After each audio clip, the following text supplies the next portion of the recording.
ভাববেন না, ইনশাল্লাহ দেখা যাক কি করতে পারি। আমি চেষ্টা করব, যতটা পারবো আমি চেষ্টা করব। চাই না কিন্তু ধরে রাখতে পারি না। ফোন করেছিলাম। কাকি তুমি ফোন করেছিলে? হ্যাঁ। বলো, কে কে থাকে বাড়িতে? এই আমি থাকি, আমার 3টে বাচ্চা থাকে, আর বড় মেয়েটা স্কুলে গেছে। কাকাও নেই? না। কয় মারা গেছে? এই তো 1 বছর হতে যাচ্ছে। তা কিভাবে চলছে সংসার? এই তো কাজ করি, আগে তো বাড়ির কাজ করতাম, বাড়ির কাজে অনেক কষ্ট হচ্ছে বলে শরীর খারাপ, জল ঘাটা কাজ করতে পারছি না, এখন ব্যাগের কাজ করে কারখানায়। আচ্ছা, আর বড় মেয়েটা কত বড়? বড় মেয়েটা 14 বছর বয়স, 8-এ উঠেছে। আচ্ছা 2 মেয়েকে ভর্তি করলাম স্কুলে টাকা দিয়ে। আচ্ছা। তারপরে বই কিনতে হবে বলে আমার মেয়ে আমাকে বলেনি মা কোথা থেকে কিনবে। কি করে কিনেছে বই? বই কেনা হয়নি এখনো বই কেনা হয়নি? না, আমাকে বলেনি যে মা কোথায় পাবে। ভর্তি করেছি 700 টাকা দিয়ে 2 মেয়েকে, জানে যে মা কোথায় পাবে। এখন বই কিনতে বললে আমাকে বলেনি। আমি কালকে জিজ্ঞেস করলাম কিরে বই কিনতে হবে না? বলে হ্যাঁ কিনতে হবে, কিন্তু কোথায় পাবে তুমি? বড় মেয়েটা কখন বাড়ি আসবে? ও 4টে 4:30 ছুটি। কাকাবু মারা গেছে কি করে? মারা গেছে, ওনার ভিতরে ভিতরে সুগার হয়েছিল। ডাক্তারের কথা এটাই যে কিডনি দুটো মানে একদম ড্যামেজ হয়ে গেছে। মানে কিভাবে যে এইভাবে মানে হয়ে গেল আমি ভাবতেও পারি না। যে ভালো, আমি সময় সময় ভাবি যে আমি হসপিটালে না ভর্তি করে যদি আমি অন্য যে টাকা পয়সা যা ছিল তো সব চলে গেছে, উপরন্ত ধার দেনা, আবার সবাই আমাকে সাহায্য করেছে কম বেশি করে। আমাদের এখানে কেউ 200 কেউ 500, যে যেমন পেরেছে। এখন পরিস্থিতি তো খুবই খারাপ দেখতে পাচ্ছি। পরিস্থিতি খারাপ হলে কি করব আমি, আমাকে যেমন রান্না বাড়া হচ্ছে? রান্না বাড়া ওই তো কোনো কোনো দিন রান্না সকালে করে যা জোটাই তাই করে চলে যাই, কোনো কোনো দিন হয় না। এক দিন আমার বাচ্চা দুটো ওই পাশের বাড়িতে খিদে লাগলে গিয়ে বলে যে খাবার কথা। তুমি কিসে পড়ো বলো? ক্লাস 6-এ। এই বাবুটার বয়স কত এখন? 2.5 বছর। 2.5 বছর, খুবই ছোট। মানে যা ঘর বাড়ি যা এই অবস্থায় আছে,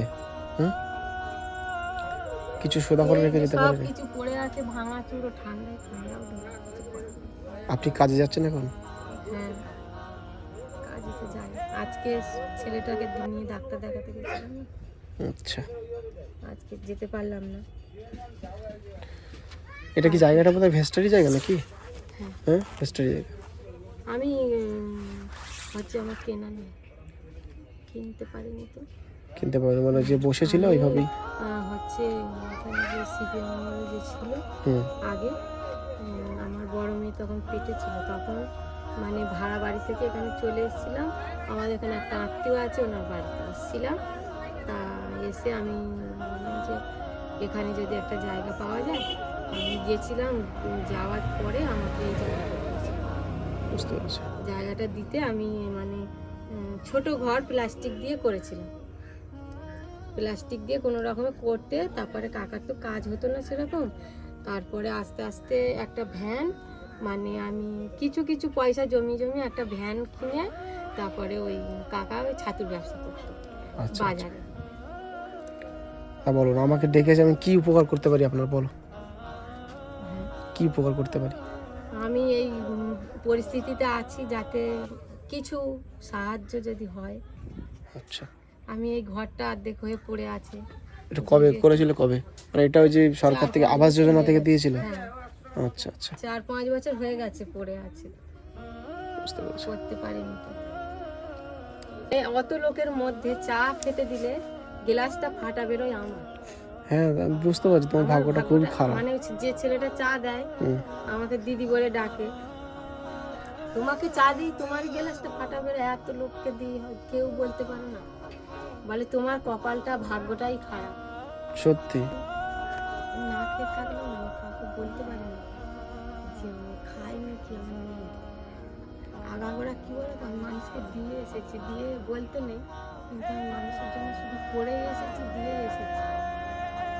সেটাই। কিন্তু তোমার কাকা মারা যেতে ওনার কাজে কোনো কিছুতে অসুবিধা হয় না।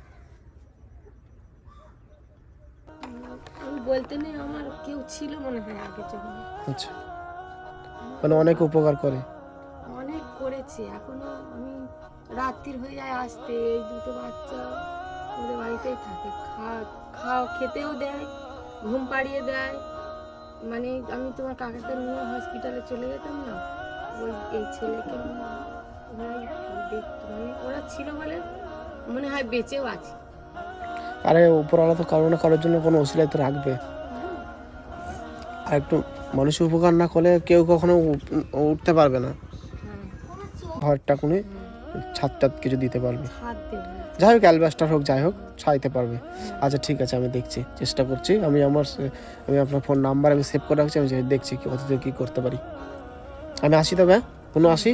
আমি বলেছিলাম যে আমি কিছু টাকা দিলাম, আমি কিছু হয়তো টাকা দিলাম, আর কিছু সাহায্য পেলে একটু দরজা লাগিয়ে। আচ্ছা ঠিক আছে, ঠিক আছে, আমি দেখছি যতটা পারবো আমি করে দেবো। আমি চেষ্টা করছি, আজ থেকেই আমি চেষ্টা করবো। খরচা করে আমি মানুষটাকে বাঁচিয়ে রেখেছিলাম এতটা দিয়ে। সেই সময় বলেছিল কিডনিতে পাথর পড়েছে, আচ্ছা, ওষুধ খাওয়াতে পাথর কিন্তু পেছাবের দ্বারা বাড়ি গেছে। তারপরে সে কোথায় আছে কি জানি, তারপরে যে হঠাৎ করে এরকম হয়ে গেল, মানে আমি শুধু মনে করি কি আমি যদি নীলনদনে ভর্তি না করতাম না, আমার কিছু হতো না, আমি নিজেকে সামলাতে পারি না। হ্যাঁ, মানুষটা মানে এত ভালো ছিল, এই গ্রাম থেকে নিয়ে বামনঘাটা বাজার, ওনার নামে কোনো ব্যাগ রিপোর্ট নেই, মানুষটা এত ভালো ছিল। ঠিক আছে, আমি দেখছি, আপনি অত চিন্তা করতে হবে না, আমি দেখছি যতটা পারবো আমি চেষ্টা করবো। আসি তবে, হ্যাঁ আসি। কি আর বলবো আমি, আমার আশীর্বাদ ছাড়া কিছু।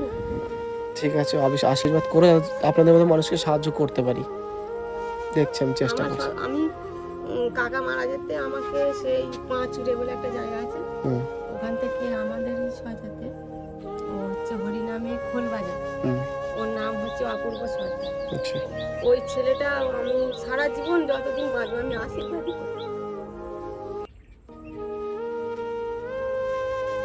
ওই ছেলেটাও আমার পাশে খুব মানে এগিয়ে এসেছিল, আমার বাড়ির ঠিকানা নিয়ে ও একা একাই চলে এসেছে।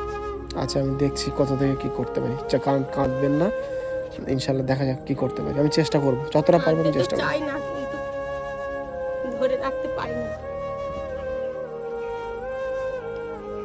কপারে উপর আল্লাহ যেমন কষ্ট দিয়েছে তেমন করতে হবে। পরীক্ষা, এটা মনে করো পরীক্ষা দিতে হচ্ছে। আসি তবে, মনে আসি। ভালো থাকবে।